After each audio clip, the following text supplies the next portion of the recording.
अष्टावक्र की दृष्टि से प्रेम और करुणा को समझने के लिए हमें पहले उनकी मूल शिक्षा को समझना होगा। अष्टावक्र का संदेश अद्वैत का संदेश है, तुम देह नहीं हो, मन नहीं हो, तुम शुद्ध चैतन्य हो। जब मनुष्य अपने वास्तविक स्वरूप को पहचान लेता है, तब उसके भीतर जो प्रेम और करुणा प्रकट होती है, वह सामान्य भावनात्मक प्रेम नहीं रहती, बल्कि अस्तित्व की गहराई से फूटने वाली सहज धारा बन जाती है।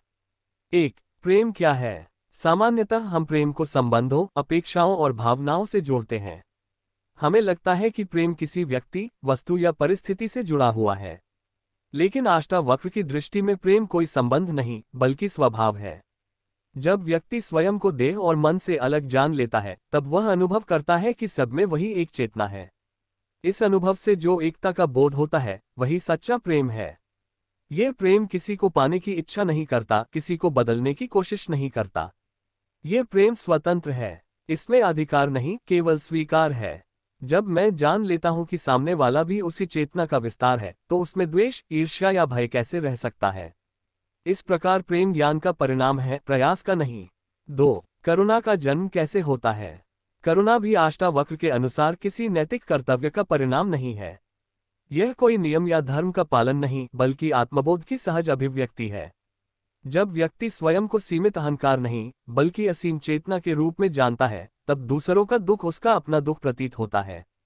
लेकिन ये करुणा दुख में डूबने वाली करुणा नहीं है।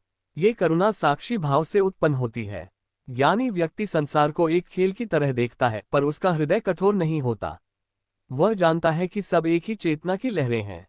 इसलिए उसकी करुणा गहरी होती है, पर उसमें आसक्ति नहीं होती। 3. प्रेम और आसक्ति में अंतर। अष्टावक्र स्पष्ट करते हैं कि आसक्ति बंधन है और प्रेम स्वतंत्रता।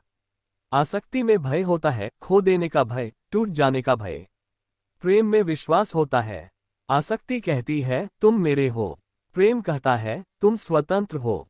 जब हम प्रेम को पकड़ने की कोशिश करते हैं, वह संबंध बन जाता है। जब हम उसे बहने देते हैं, वह अनुग्रह बन जाता है। अष्टावक्र की दृष्टि में सच्चा प्रेम तभी संभव है जब कर्तापन गिर जाए। जब मैं करता हूं, मैं चाहता हूं, मुझे चाहिए, ये सब समाप्त हो जाता है, तब प्रेम शुद्ध हो जाता है। 4. आत्मबोध और प्रेम। अष्टावक्र का पूरा संदेश आत्मबोध पर आधारित है। वे कहते हैं, तुम वही हो जिसकी तुम खोज कर रहे हो। जब खोज समाप्त होती है, तब भीतर गहरी शांति जन्म लेती है। इस शांति से जो प्रेम निकलता है, वह शर्तों पर आधारित नहीं होता। ये प्रेम किसी एक व्यक्ति तक सीमित नहीं रहता। ये वृक्षों, पशुओं, प्रकृति, यहाँ तक कि शत्रु तक फैल जाता है। क्योंकि ज्ञानी देखता है कि सब में वही एक तत्व है, इसलिए उसका प्रेम संभाव का प्रेम है। 5. करुणा और साक्षी भाव। अष्टावक्र की शिक्षा का केंद्र है साक्षी भाव। जब व्यक्ति साक्षी बनता है, तब वह जीवन को देखने लगता है, उसमें उलझता नहीं। ये साक्षी भाव करुणा को और गहरा बनाता है, क्योंकि अब करुणा अहंकार से नहीं, चेतना से उत्पन्न होती है।